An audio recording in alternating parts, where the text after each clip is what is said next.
every time. Wow, that comedian that we have that tells jokes in between each segment is really great. So, drum industry news. This is where we shine light on facets. I love using the word facets as much as possible of the drum industry that people don't know a lot about because we have Brian here. Okay. And he's got a unique perspective. Sean and I have the shop perspective of a similar thing. Today's topic, we're going to be talking about student investment.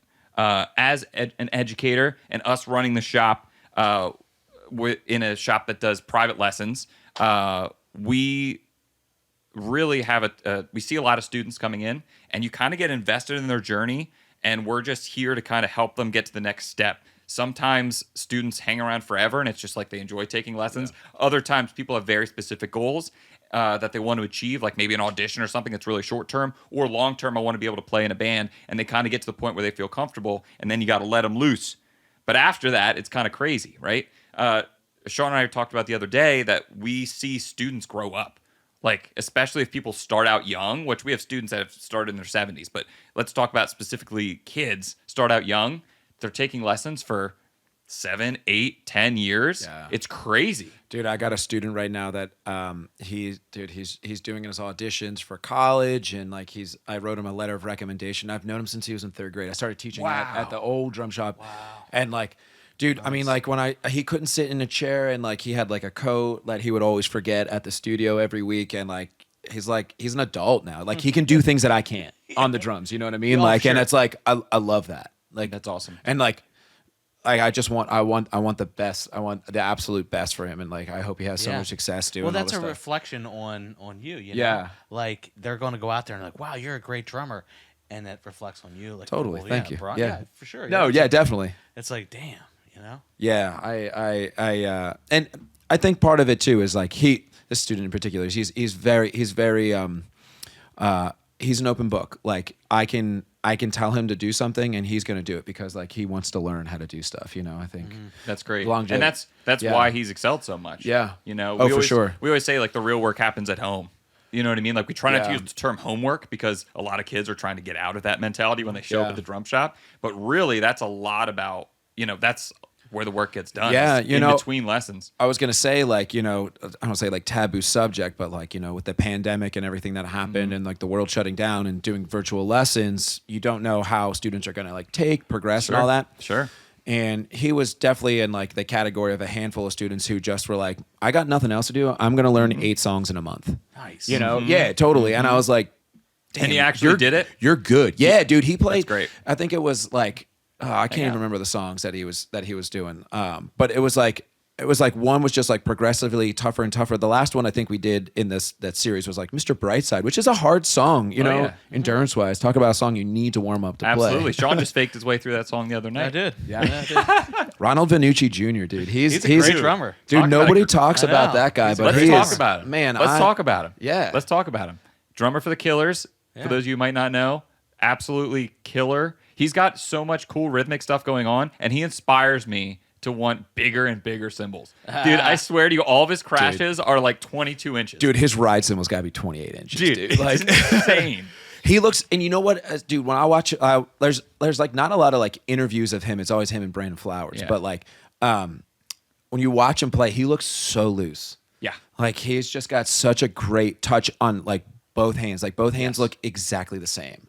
Yep. And that like that like helps, especially with the Killers, because it's a lot of like 16th notes, fast rhythms and stuff, and he's got to like it's got to be even, you know, and he just crushes it live. He sounds great live, and he's just got that endurance, you know. I always kind of harken back to, we haven't talked about him, I don't think at all on this show yet, Max Weinberg playing with Bruce Springsteen, because dude, he's been playing at least 3.5, 4-hour shows with Bruce for so many years. Dude, his forearms got to be like this. He's got to be a Hulk, dude. Dude, insane. And he's just consistent. Like, it's insane. And he like those guys that can lay down some beat. Like when you start a song, you're like, oh boy, I know this is a long song. Let's see if he slows down. And it's like perfect every single measure. Bruce is so energetic, man. So you gotta back that energy and up. You're his drummer. Like convey it. Talk about a hard gig to be able to. That'd be a sweet gig though. I bet you he's doing well. Oh, I'm sure he's fine. Conan gig too. Yeah, that and that. Yeah, for sure. God. But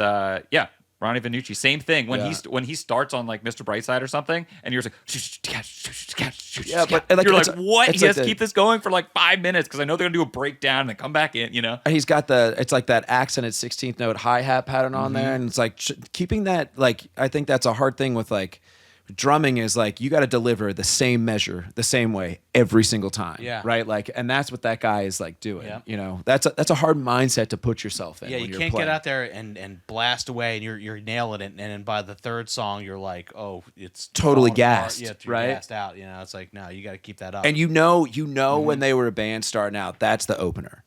That's Oh, the yeah. that's the first song you play, dude. You want to burn that place down, dude. You want to make yeah. you make a statement. Yeah, right, Keep yeah. people there. Everybody will remember that song. Absolutely. I remember that song. So when you taught Max Weinberg, He was a great student. I've just watched him age. yeah, I know. Really, When- man. so he Going- started in 3rd grade with you. Is that Going- right? You look great, by the Going way. from thank you, man. No, but it is important. I mean, you're talking about those students that you can pick out. Like, I think every teacher could name. It's not like choosing a favorite kid. This is like, okay, who's putting in the most amount of work?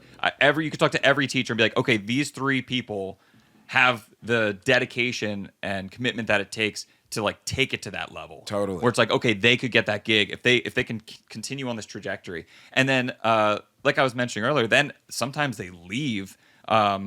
What has that been like? I'm sure you've had students who have Like, come move to on. you. Like let's talk specific scenario here. Student comes to you, their goal, whether they know it or not in the beginning, is to play with a band. Eventually they play with a band, they want to go do their own thing. What is that transition like? Like if they were to When they like, go to do that. Yeah. I mean when they like, feel like they've gotten can I what say they from want. like my personal experience, Yes. they just stay because they want to keep learning. Like honestly, if it's like a kid, you know what I mean? Like adults are, a different kind of situation because Yeah, they're like, we'll I talk wanna about that in a sec. Right, But I want to yeah. learn how to play some songs or something. But like, I think that like, I think I had this happened at the drum shop years ago. This was before your time, but I had this student who was a good player, and like he could play through songs and he liked playing rock, but he wouldn't come home and like, or he wouldn't go home and practice, and like we'd have to maybe review like a tough fill or something like that in the week, and you coast. Sometimes you have to coast in lessons for a little bit. Like there'll be like 2 or 3 weeks where it's like, okay, we're kind of rehashing the same stuff, or like maybe we'll listen to some songs. And I showed this kid how to play the Fatback groove. You know, the one with Dennis Chambers where it's like, and whatever, he was eating it up. And he comes back the following week, and his dad, like before I go into the room, like for the lesson, he like pulls me aside. He's like, I don't know what the hell you did, but this kid has been practicing 8 hours a day. And he started 2 bands. Yeah. Like, and I was like, I have no idea what he's up to. I haven't seen him in, Yep. I'm going to say maybe 10 years.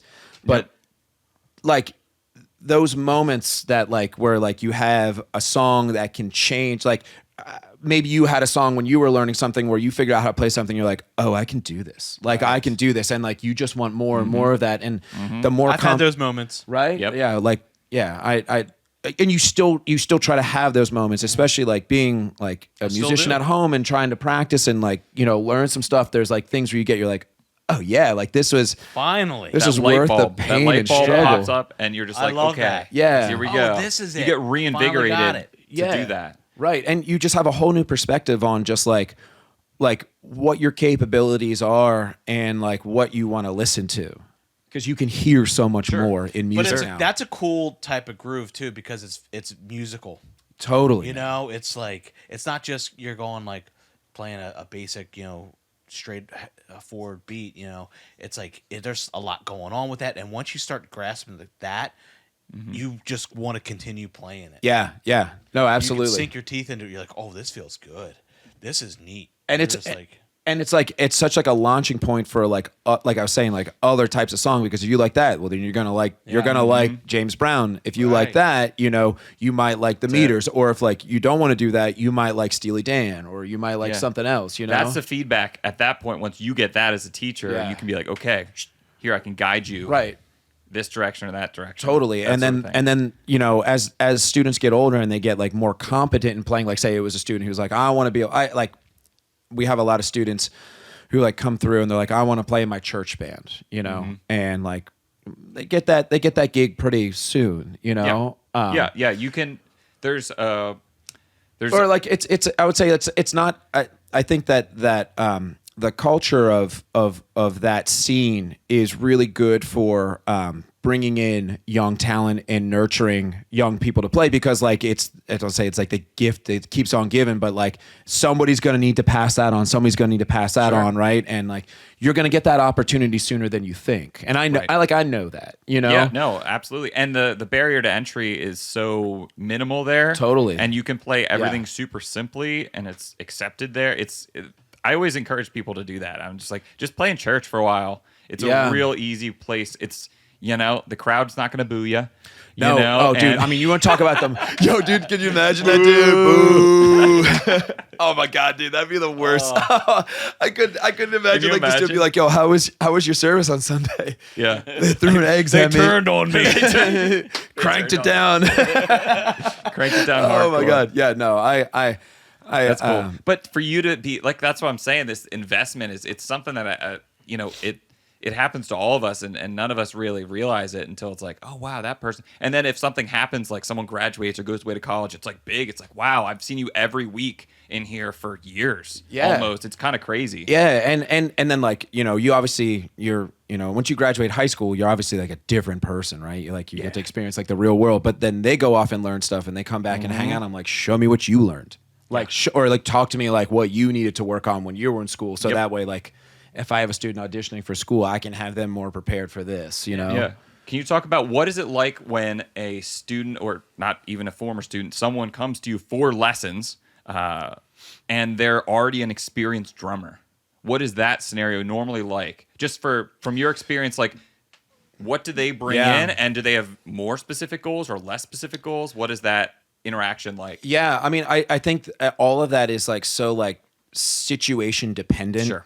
Like I had this one kid who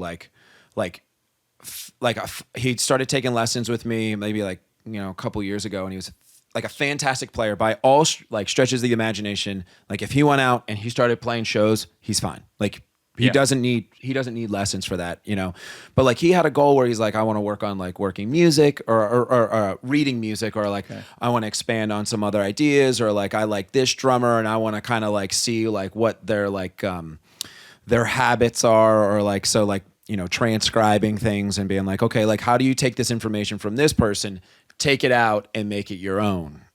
So like that's like a specific thing. You can work on technique. A lot of things that I'm say like, for me, I didn't have a lot of technique was not a focus when I was learning how to play.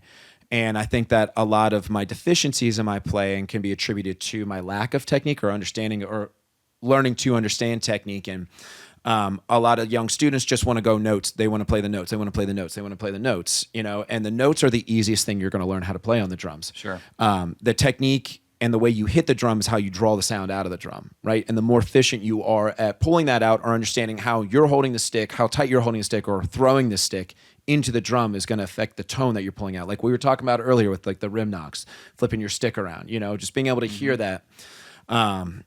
So, that's another thing that you could work on. You could work on, I don't know, like something that they've never even done before, like say like they're, a great rock player and be like, yo, dude, we're going to work on jazz. And like, I don't want to work on jazz, and be like, too bad. Like you're like, you came to me for a reason. Yeah, dude, like you can play every Nirvana song on this, dude. Yeah. Like, Right. You need you're a fresh solid, perspective dude. Yo, now. Yeah. speaking of Right. Nirvana, I had a 4-year-old kid one time. I was taking lessons he was taking lessons at drums, etc. Yep. And his dad's like, yeah, he doesn't know how to play too much, or he plays all the time, but like he's 4, don't expect too much. Yeah. And I was like, hey, That's man, real young. I go, play what you know how to play. And this kid plays like the entire album of like In Utero, like start to finish. Like, dude, like it was insane. And the kid is like hitting it was like one of those Tony Royster freak videos. You're like, I'm like, what? Like, oh, and he could tell the difference between Roger Waters and David Gilmour's voice in Pink Floyd. Right? Like, No one can dude, tell the I difference. like 4, man. Dude, like, you're like, all right, dude, what do you need to work on? Like, Wow. that's intimidating. Wow. Yeah. So when you took lessons from this 4-year-old at drums, etc., He's like, That's man, cool. he's like, just hit the drums, man. yeah, every now and then we'll see a kid come in like that. Yeah. I can think offhand of like 2 or 3 different kids, and it's always a surprise. because for every one kid that comes in like that, we have 100 grandparents being like, he's so great, and then the video is just nonsense that they show us. You know what I mean? Like, Totally. Can you see him playing the song? And I'm like, there's a song playing in the background. Yeah, but he's that not has playing. nothing to do with what they're Right. doing behind the drum or pot or pan. Yeah, or whatever. yeah, But yeah. like, keep encouraging it and come back when he's probably 7. You know? Yeah, and we'll then the get other to kid, work. you're just like, can we hire him? Yeah, Like, is it exactly. cool if he The starts other teaching kid's just lessons like, here? Yeah, so it seems like he doesn't even need lessons. He's Yeah. good. Yeah. Yeah, Awesome. so I think situation dependent. Yeah, super situational as far as the in-person. That's the beauty of private lessons is you get to dive into what the person wants to work on. Yeah. Or you have the freedom as a teacher Yeah. to say, here's the direction we're going to go with you because this is what you need. And I'll just say this too, like, you know, let's just say, like, you know, we're talking like young kids right here, or just like teenagers, stuff like people who are not like 18. They don't have the perspective of like how much music they've learned yet, or life experiences to be like, I can be like, okay, yeah, you're doing this, but this is where you're going to end up. Like, this is where I think you could end up. Let's go try to work towards this. Guide them towards that. Yeah. Kind of give them what they need to kind of work towards that. Sprinkling a little and magic sprinkle a little and magic in. and they're already doing the work, you know. And those lessons are also hard too because you actually have to show up prepared.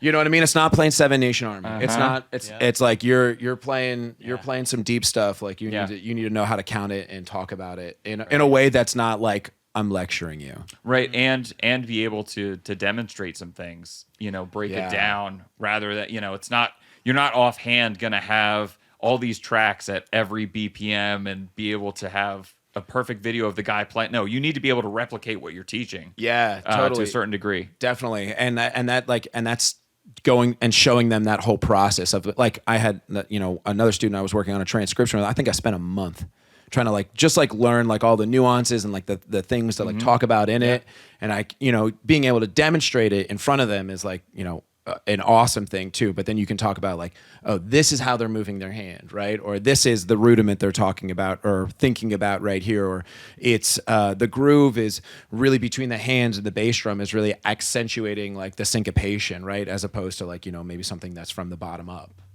So yeah, that's I think that's a really good point. Being able to talk and demonstrate. Yeah.